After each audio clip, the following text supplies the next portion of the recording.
Snow is back in North Carolina today as temperatures drop after a brief warm-up. Take a look at these videos from Asheboro and Wilkes County, shot earlier today when a few flakes were falling down.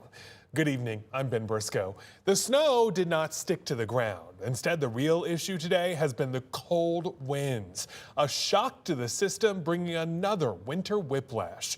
The city of Greensboro is activating its White Flag Warming Center tonight. It'll be at First Baptist Church on Friendly Avenue.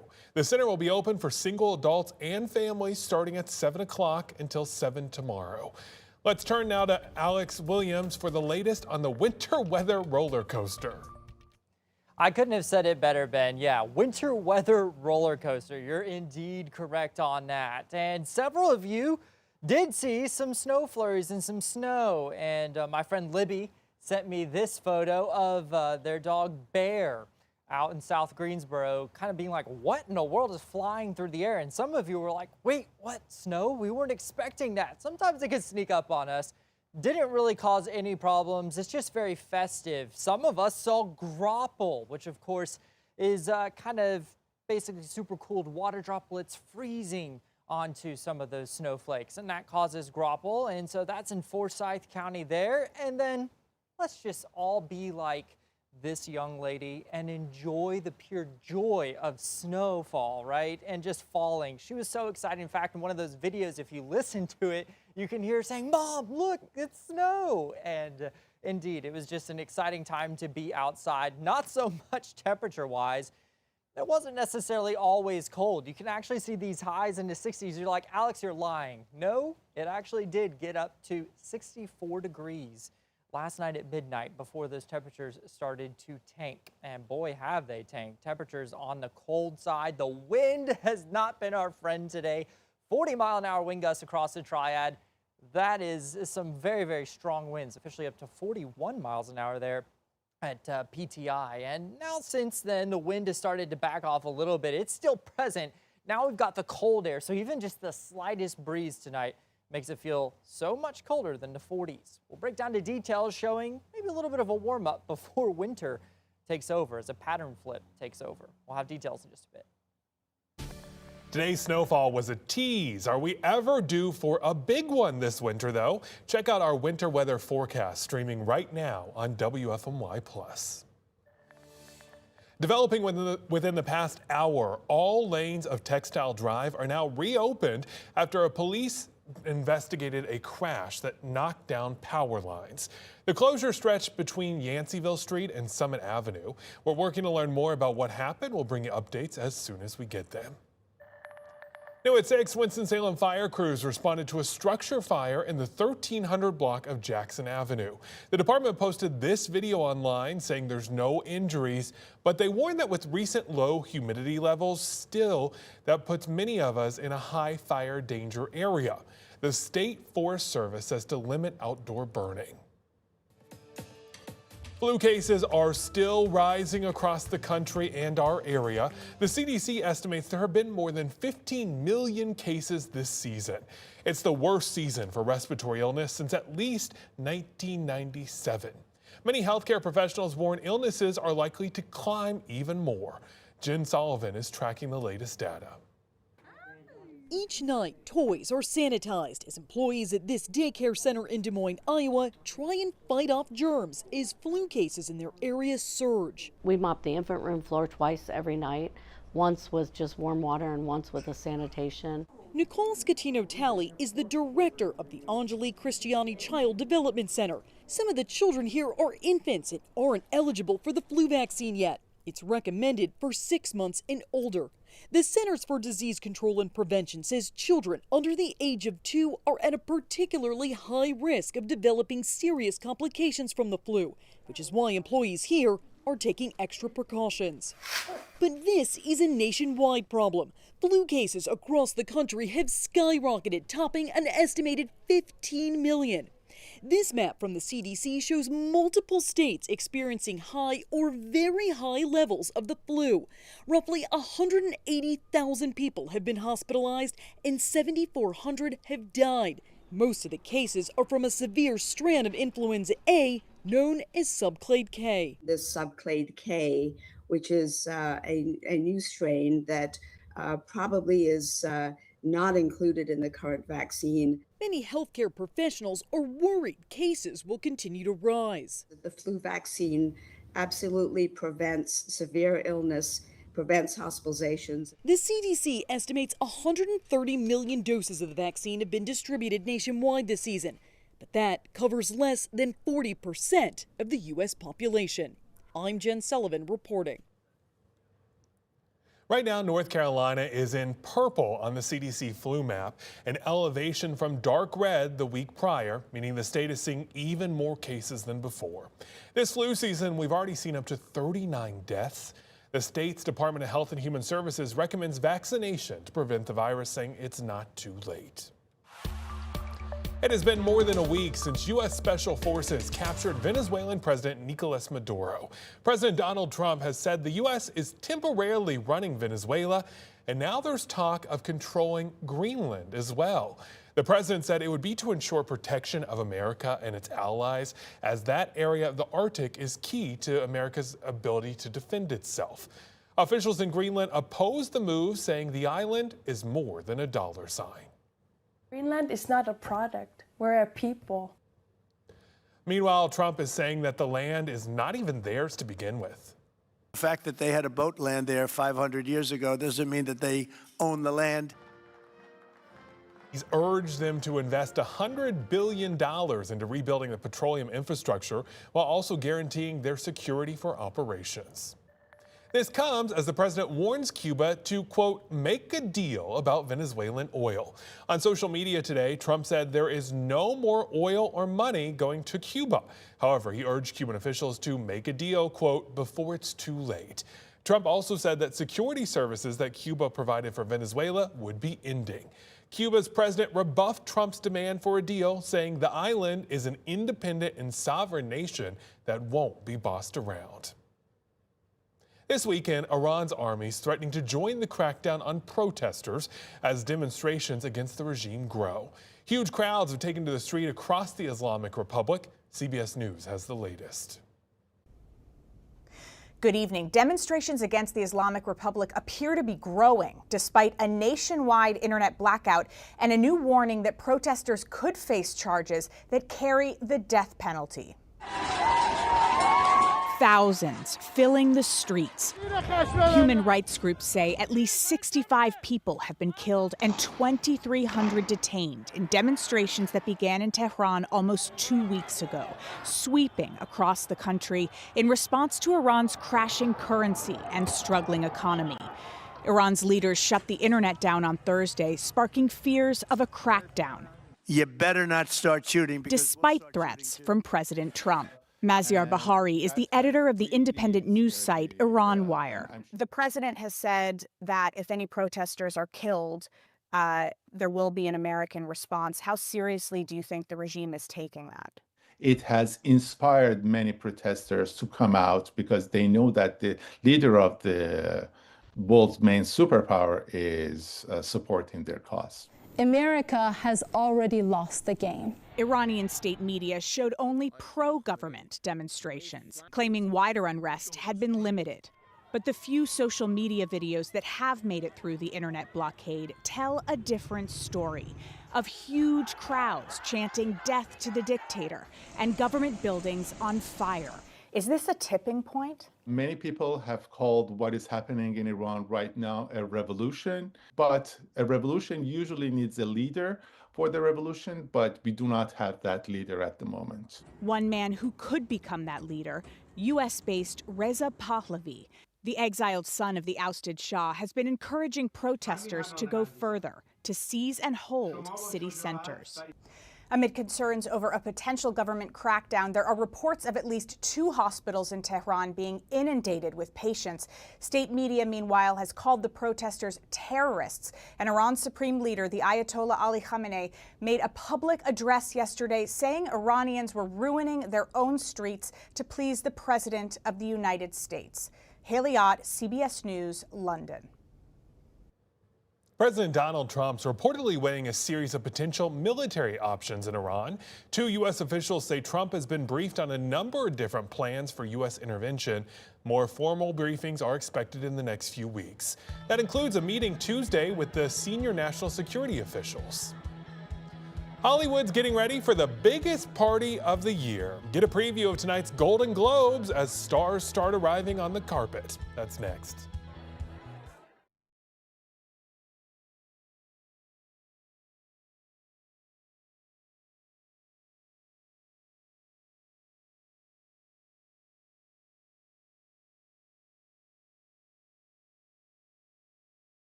Happening right now, celebrities are starting to show up to the red carpet for the 83rd Golden Globes tonight.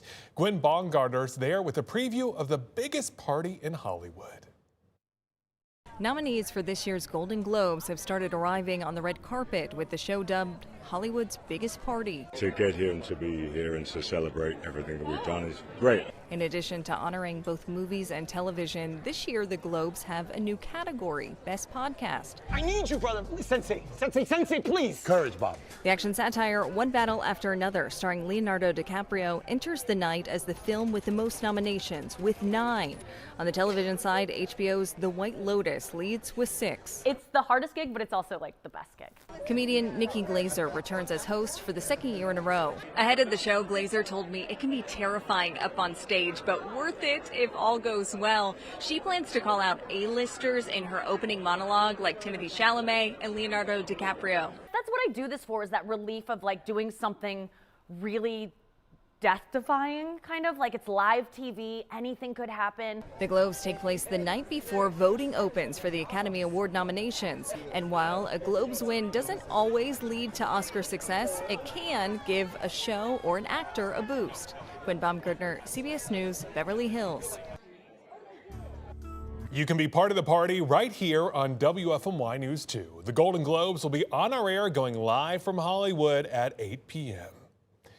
And stick around afterwards for WFMY News 2 at 11. We'll have a helpful story about how you can pay less interest on your credit cards and save some money in the new year. Always good, Ben, saving some of that money out there. And temperatures, well, they're definitely chilly. Maybe use some of that money you saved to get yourself a jacket because it's definitely a cold one. You can see temperatures out there have fallen into the upper 30s. I said low 40s. Oh, we're already in the upper 30s, and we're only going down from here. Temperatures falling into the mid-20s through the overnight. Don't worry, though. We don't stay there. We do warm up pretty nicely through the afternoon tomorrow into those 40s. And so we're talking upper 40s. That's about seasonal for this time of year. Lots of sunshine. When it's cold, at least we have some of the sunshine. Yeah, there's those lows tonight. Whoo, that just makes you cold looking at it. It's already chilly outside. Now you're imagining temperatures about 10 degrees cooler as we go into the morning. And so, yes, it'll be one of those bundle up bus stop type mornings, and bundle up as you're heading out the door to work as well. Here is our temperatures forecast for the day tomorrow. Again, right around seasonal, the upper 40s. And lots of sunshine to enjoy over the next couple of days. Not a whole lot of cloud cover until we get into Wednesday. Tuesday, we might see a little bit of a warm up as we start to pick up more of a southwest breeze. But really, we're talking temperatures pretty nice as we go Tuesday into Wednesday. Wednesday, mild despite all the clouds moving in. A quick moving system will hit us as we go into Thursday, bringing at least the chance for a little bit of some wintry weather. I really think it's going to be very light if we see anything. If you do see any snow, it would be towards the colder parts of the day. So late at night, early morning, as we go through the day and we start to warm up, you start to get closer to the 40s. That's more cold rain territory. But what I want to point out to you is the pattern flip that is going to be coming. Because some of you have been like, hey, you know, this winter's not been so bad. Winter's about to remind us who's in charge as we go into late next weekend, into the weekend. A huge ridge builds off the west coast that spills cold air into the eastern United States. So get ready for an extended stay of cold air. And yes, watching next weekend for the potential for more wintry weather. Remember, cold weather in place, you have to watch out for any precip that could show itself. We'll keep you updated.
starting on offense, the team's #1 priority should be protecting and keeping quarterback Bryce Young healthy, and they'll need to find that answer fast as starting left tackle Ike Ekwonu went down with a torn patellar tendon in yesterday's matchup. He'll likely miss most of next season. After that, looms a big question surrounding running back Rico Dowdle. He becomes an unrestricted free agent this offseason, so the Panthers will have to decide whether to keep Dowdle or let him walk and trust that the backfield with Hubbard and Etienne will suffice. Earlier, Young, Dowdle, and head coach Dave Canales reflected on yesterday's game and the future of the franchise. Again, just super proud of this team. Yeah, special group, special locker room, the way that we fought and battled last night. I think that was a microcosm of the season, just responding, fighting back. Again, obviously it's still fresh, still tough, but I'm super excited for our future. And just unbelievably disappointed we weren't able to get it done at the end, but the guys played incredibly hard, battled back, and made it a game. And again, just can't be more proud of the group and where we're at right now. Well, it was good, yeah, very loud out there. I think I've said it. I've never seen a crowd like that before, so it definitely was a great atmosphere. Could feel it, feel the energy and the excitement from the fans. So hopefully that can continue to keep going around here. Now switching to hoops, UNC women's basketball hit the road to take on Notre Dame. The Tar Heels, coming off of a home overtime loss earlier this week to Stanford, look to get back on track in Indiana. Now let's go to the highlights. Earlier in the first, Tar Heels down by 2. Layla Hull checking Hannah Hidalgo and gets the big-time block on the possession. And then a couple plays later, Annie Navarre driving through the lane, decides to kick it out to Lainey Grant, who lines up the 3, and it's nothing but net. Grant had 9 points. Later in the third, Tar Heels needing some offense. Alina Arnasalo drives baseline, stops, pulls up for the jumper, and it's good. Notre Dame did begin to run with it this one, but later in the third, Lanaya Kelly dribbling on the perimeter, gets some space on the screen, and makes some pay. UNC would go on to lose this one 73-50. And we have some more ACC women's basketball action happening right now. Wake Forest is at Cal, NC State is hosting SMU, and Duke joins Wake on the West Coast as they're facing Stanford. We'll have those scores and highlights at 11. And let's go to the ice. After defeating the Steelheads on Friday, the Gargoyles dropped the second iteration of their doubleheader yesterday 7-4. Gore, Weiss, Richardson, and Smith were your goal scorers yesterday. The Gargoyles' next matchup will be on the road against the Reading Royals on Friday. Face-off is at 7:10 p.m. And that wraps up your News 2 Sports Report.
It is going to be bitterly cold overnight. You got to bundle up as you head out to work, to school tomorrow, mid-20s. That's going to be a shocker to the system, maybe feeling a little cooler with a slight breeze. Temperatures return to about normal, a little bit above average, and then winter takes over for a little while. Winter was already here today. Those flakes were great. Yeah, it was. Those are some tricky little snow squalls to forecast and for the models to pick up on. So every now and then you get a surprise. Yeah, so it seems like, if you miss the snow today, you'll get it again on Thursday, possibly. Potentially. Yes, and then maybe even better chances next weekend. But it won't be as perfect as this. Here for a second and then immediately gone. We'll see you tonight after the Golden Globes.